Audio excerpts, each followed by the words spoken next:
एक समय था जब जापान दुनिया के बाजारों का राजा था। द्वितीय महायुद्ध के बाद हमारे साथ शुरू हुआ। दो बड़े शहर उसके एटम बम के कारण बेचिराग हो गए, उद्योग बंद हो गया देश का। बाद में अमेरिका के नियंत्रण में उसको चलना पड़ा बहुत साल।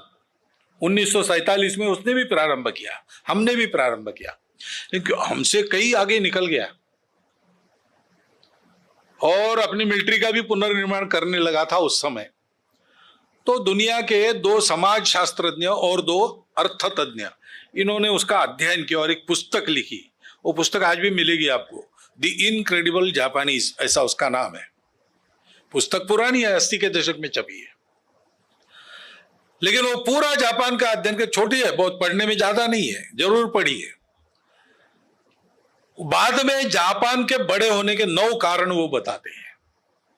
उस 9 में पहले 5 आर्थिक नीति, विकास नीति आदि से बिल्कुल संबंध नहीं रखते।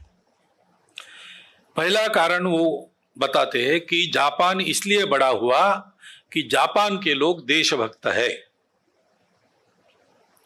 दूसरा वो कहते हैं कि जापान इसलिए बड़ा हुआ कि जापान के लोग अपने स्वार्थ का विचार नहीं करते, कम से कम अपने गांव के उन्नति का विचार करके अपना विचार करते हैं। तीसरी बात वो कहते हैं कि जापान के लोग अपने देश के लिए किसी भी प्रकार का त्याग करने के लिए तैयार हैं।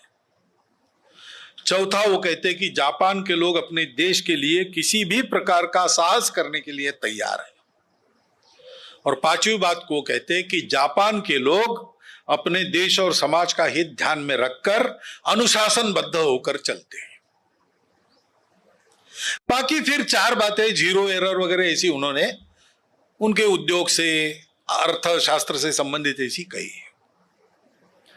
सब देशों का ऐसा है। देशों को बड़ा करने वाला समाज का व्यक्ति होता है, समाज की आदत में पला हुआ होता है। उस समाज की गुणवत्ता और समाज की एक होकर, अनुशासित होकर चलने की आदत, यह महत्वपूर्ण बात है। उसको निर्माण करने का काम संघ का है, तो वो संघ का नहीं है, वो देश का काम है। और देश का काम ठेके पर देने से नहीं होता है। आप संघ को भी देश को बड़ा बनाने का ठेका देंगे, संघ कर नहीं सकेगा।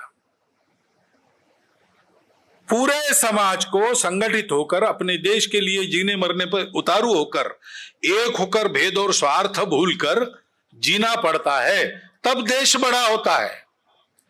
और इसलिए संघ का काम जब तक संघ छोटा है तब तक ठीक है।